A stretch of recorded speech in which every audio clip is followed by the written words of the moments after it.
I want to welcome everyone to Avery Talks About. This is going to be shared with several different forms of boxing talk platforms, rather than be on YouTube or Facebook, or even maybe in private groups that's on Facebook. My YouTube channel, Avery Lamont Baines. I also have Zemo Son, which I'm also have some old shows from back in the day on. It's been about 11 months since I did a show, so I'm going to have to revert to some notes I put back here. I want to do some shout outs, different places that I get my information from, a place I enjoy listening to on YouTube. T Street Controversy, this is T Street Controversy Live, please subscribe. Blue Blood Sports TV, The Relay, PBC on Fox, ES News, Coffee with the Goose, The Boxing Voice, Behind the Gloves, of course, Fight Hub TV, Seconds Out, and Famous AAA. One I thought is FightHype.com. Fight Hype has a lot of very good videos I've been watching for years. BoxingScene.com is one of the channels that they've had different information on the internet that you can get, and a lot of respectable other guys that I've mentioned here get their information from the boxing scene. We've got HBO Sports, which back in the day was instrumental to my Zemo Son page, which is no longer in existence. But Showtime Sports, I still get information from them from time to time, and The Zone. Of course, you have Mayweather has his site. Every now and again, you see some information. Golden Boy Promotions has a site that shows free fights on Facebook. And, of course, you got ESPN with the ESPN Plus platform that quite a few boxers have been signing up to here lately. Tyson Fury is one of the more recent ones. He recently had a fight they look pretty good in. So I'm going to jump right into it. Today, of course, is Saturday, July 20th. Tonight's a big fight. Keith Thurman and Manny Pacquiao is going to be battling for the supremacy, the WBA Super Welterweight Championship. And I don't mean Super Welterweight, Super Welterweight. They have so many belts in the WBA division alone. It's enough to run a whole division. They've got the Super Champion, which is Thurman. Got the regular champion, which is Manny Pacquiao. They got an interim champion, which I don't know who the heck that is. And then they've got another belt, which I don't remember the name of that one, but I think enough's enough. We can all agree to that. But on the Pac-Man Thurman card here, I've got several fights I wrote down. Of course, the main event's going to be Pacquiao Thurman. Starts off with a gentleman named Lopez against someone named Dato. I saw the weigh-in yesterday. Between the two, Lopez looks a little bit better. I already know these fighters. Some of them I'm calling out. So I'm going to take my picks based on how I think they look first, whether they're in shape, whether they seem focused, who wins the stare down. We're going on that first off before we get to the main event stuff. I picked Lopez by unanimous decision over Dato. I've got De La. I can't pronounce. I'm going to execute the man's name now. It's a Delay versus a Paldo. I went with Delay by unanimous decision. Then I've got can't read my handwriting here, folks. I've got a Neri, unanimous decision of a Payano. I've got a Sergey Lipinets, who had a last minute, the opponent for him was John Molina Jr., who pulled out for unknown reasons, so-called back injury. So he's fighting someone unknown, so I'm going to give him the KO against a late sub. Usually late subs are guys who don't have winning records they can get for like a cheap insurance policy. So I'm going to go with Sergey Lipinets to KO whoever they put in there with him. The next fight's going to be real. I think it's going to be maybe the sleeper fight of the night. You've got Ugas, who recently fought Sean Porter, and Omar Figueroa Jr. Ugas, to me, did pretty good in the fight. Didn't throw enough punches, wasn't aggressive enough. He could have won that fight against Porter. But I give him a unanimous decision against Figueroa, who's also he's an undefeated fighter from what I understand. I've seen him fight once or twice. Wasn't overly impressed, but I think he's a solid enough fighter. So now we're going to talk about the main event. Pac-Man Thurman. I'm a fan of both fighters, a bigger fan of Pac-Man. To me, Keith Thurman is the most accomplished welterweight since Floyd Mayweather left. He unified the welterweight division, even also briefly with a decision win over Danny Garcia, and the WCWA titles relinquished one, which of course had led to having Danny and Sean fight for that belt, which Sean Porter now has, which is going to be unifying against later on with Spence and another fight, which I'll talk about soon. Tonight I'm picking Manny Pacquiao, not because of the older gentleman who represents the older generation of fighters also. I think that it's going to come down to three things in this fight. Keith Thurman's lack of activity over the couple of years, overcoming injuries. The apparent change in tactic of Manny Pacquiao with his trainer, the Boot Boy, training him, gave him a little different perspective. Freddie Roach wasn't really teaching Manny Pacquiao anything. He was like a glorified cheerleader. Same issue you say with Muhammad Ali and Angelo Dundee. He wasn't really a trainer. He was like Ali pretty much did his own thing. He kind of like, cheered, went along with it, yes or no. I think Manny Pacquiao's perspective has changed with the different look with the Boot Boy. Now, whether he's a better trainer than Freddie Roach, we're not debating or even putting that out there. I think Manny Pacquiao's focus is different. And I think his aggression level is different. And what I like about this fight, that if I'm going to be 150% honest, I like fighters who aren't afraid to let politics go to the side, this A-side, B-side crap go to the side, get in the ring and do one thing: fight the best. Manny Pacquiao's attitude after he won the fight with Matisse and after the fight with Broner was to fight the best. Now, I find it kind of crazy how Manny Pacquiao can come from everybody, he's been knocked out and man, he's over the hill, but yet he's in a fight with one of the best welterweights in the world. No ifs, ands, or buts about it. Now, they got these Spencer, you need to come to this side of the street, and you got these over here making these excuses. Manny Pacquiao says, let's go and get it done. I want Manny Pacquiao to win, most importantly, because I like Manny Pacquiao, what he stands for. But number two, we'll have a man as a champion who's not afraid to fight anybody out there. No excuses. No ifs, ands, or buts. We don't have to fight, but who can be the A-side? Because man can be the A-side anyway. Having fought the likes of Mayweather, Cotto, Marquez, and the list goes on and on, Morales, De La Hoya, or even Mosley. I mean, all the old school guys, all the champions of the past decade can say they shared the ring with Manny Pacquiao and vice versa. So the experience level's there. The A-side is there because he's been in the biggest fight in the history of the sport. So we don't have to worry about this A-side crap.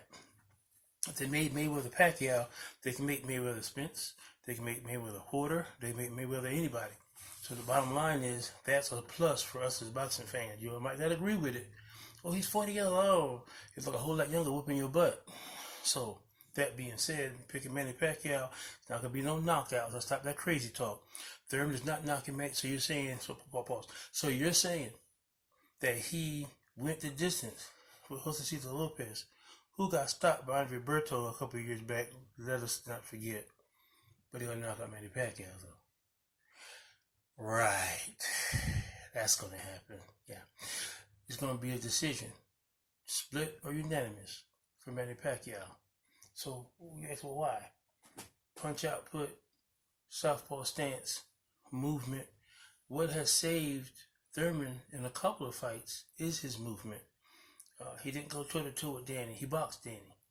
Sean Porter would literally chase him around the ring. He actually turned his back on 2 occasions and was running. And then he turned and he let his hands go. He caught Sean with a couple shots that would have knocked anybody else. That's true. But he didn't. So to let you know that his power is there, but it's not one-punch knockout power. So, having said that, to say this, despite what has happened with the Marquez fight, he has been knocked out before. But what has he done since? Like the old song, what have you done for me lately? He's looked good. Broner not throwing punches was not Manny Pacquiao's fault. Manny Pacquiao's situation was the fact that you didn't throw punches. I'm going to show you what else. And he was actually singing how to cold that fight. He would look a whole lot better, in my opinion, had he been 100%. He might have actually stopped Broner. And I think he pulled back a little bit too, which was crazy. But I think the comment that Thurman has made, and this is going to have to he's going to have to crank the amps up a little bit. So I'm looking forward to that fight. Very, very, very, very, very looking forward to tonight. There's another fight card out that's headlined by, I think, Keelan Plant versus Mike Lee. Keelan Plant fights with heart, with passion. He's definitely the type of fighter that, in my opinion, has something to fight for. You're going to have to go out there and take it. He's not going to let you have it. And I think he's going to beat Mike Lee. I'm not going to say by knockout. I'll say by unanimous decision. There was some other fights on the card due to time, and I don't want the video being too long. They have a long time for it to upload because it is like 3:45 or 4 p.m. here Eastern Standard Time.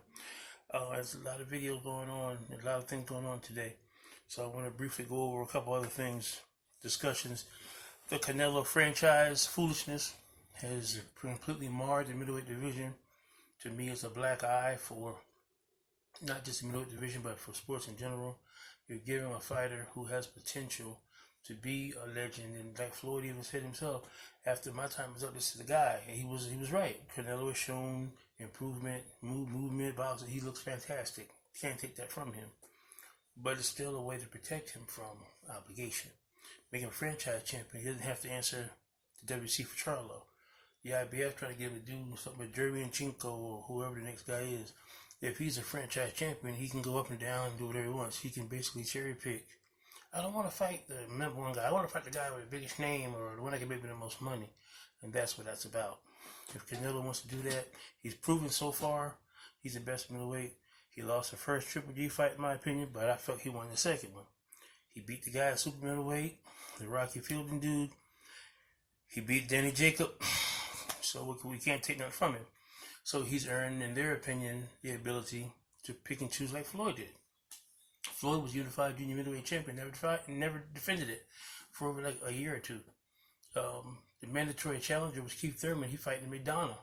When Adrian Broner beat Paul Malignaggi, he was supposed to fight Thurman, but he ended up fighting McDonough. Got a butt kick. McDonough goes to fight Floyd twice. No Thurman. So it is what it is. I got down here Charlo versus Demetrius Andre. Andre looked good in his last fight. Charlo looked okay. Credit to the gentleman that took Charlo the distance. He did better than we thought. I would like to see them fight each other. If they fight each other, then that way we can kind of forget about the issue with Canelo. Let the other guys fight amongst themselves. And we feel like once that happens, if there's one guy that's standing head and shoulders above the rest, then Canelo will put him on the cherry pick list. So this guy here is doing it. Let's get with him and we can see we'll make some magic with that. The Marat and I forgot the guy's name now. I had because I did the video and didn't do it. He regained the WBA middleweight title by stoppage. They're talking about doing a third fight. I watched the video for the relay earlier this morning.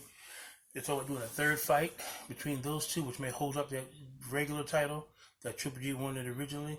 So we'll see what happens with that. What should Triple G do? In my opinion, he should go up to super middleweight and go ahead and fight Saunders. That's my opinion. Canelo went to super middle, beat the Rocky Fielding, got the little regular WBA title. It might not mean much, but it's still a title. So it's something that he can claim, well, I did something in another division. It's a wide open thing. Demetrius can go up there, super middle, get with Saunders. He beats him, he's a 3-division champion. And then he has an option of which he wants to do. The field is wide open. The opportunities are wide open. Charlo can fight anybody he wants that they can provide with the PBC. It's kind of limited. They don't want to mix the PBC and the DAZN issue. ESPN has issues with the other two, so it's what it is. Tyson Fury, Deontay Wilder situation supposed to be resolved soon. They're talking about fighting after he fights the rematch with Ortiz, which I don't know why. I go ahead and fight Dillian White is what I would have done, but it is what it is. He said he wants to clear the slate, so if he does, more power to him. If it will not remains to be seen. The upset of Joshua by Ruiz. If Ruiz didn't have to go directly into that rematch, that could be a real big. He could have went and fought Wilder. That could have been a total script flip to make Joshua have to face Wilder sooner than they anticipated. But long story short, having said all of that, one other thing I want to mention too, I want to pick Sean Porter to defeat Spence by split decision. And it may not necessarily happen, but that is exactly what I have predicted will happen. I think Sean Porter in the Ugas fight was experimenting with the style that he wants to use against Spence.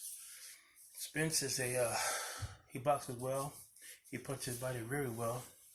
He's a well-rounded, smart, great fighter. But his experience level is only against B and C level opposition. The only problem I have with Spence, with his boastfulness, You haven't beaten anyone that's supposed to be world rated but Kell Brook. Chris Algieri wasn't world rated. No. These other guys that you beat, Boone died on, them guys wasn't world rated. Those were, Floyd Mayweather said it best years ago about Arturo Gatti. He looks good against D- and C+ level fighters. You put him in with an A level fighter, let's see how he looks. Now, even if you don't think Sean Porter's A level, he represents the absolute best that he has ever faced. Let's see what happens. I watched this Teofimo Lopez kid last night who's been calling out Lomachenko, talking on the yin yang. Oh, Lomachenko. And barely beat this guy. He was 6 foot tall. He was tall. He's tall. He's 18 and 0 and 12. And yeah, that's cool. But you look terrible. And you admitted it, which I give you respect for that. He admitted he looked terrible.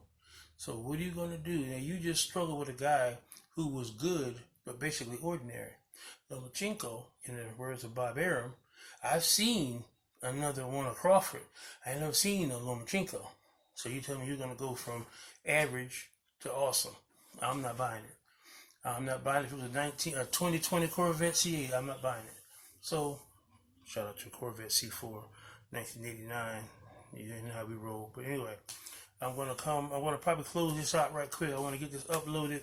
I'm going to upload this to my groups on Facebook, my YouTube page, my Twitter, and also my Snapchat. I want to get some kind of a debate going on some upcoming fights. I wanted to do video sooner. Very busy schedule. Davis Mobile Eatery, Aiken Services, of course, Corvette Club. I got a lot going on. But I said that to say this. I want to start doing, as soon as I hear new cards are announced, start doing prediction videos, put my opinion out there.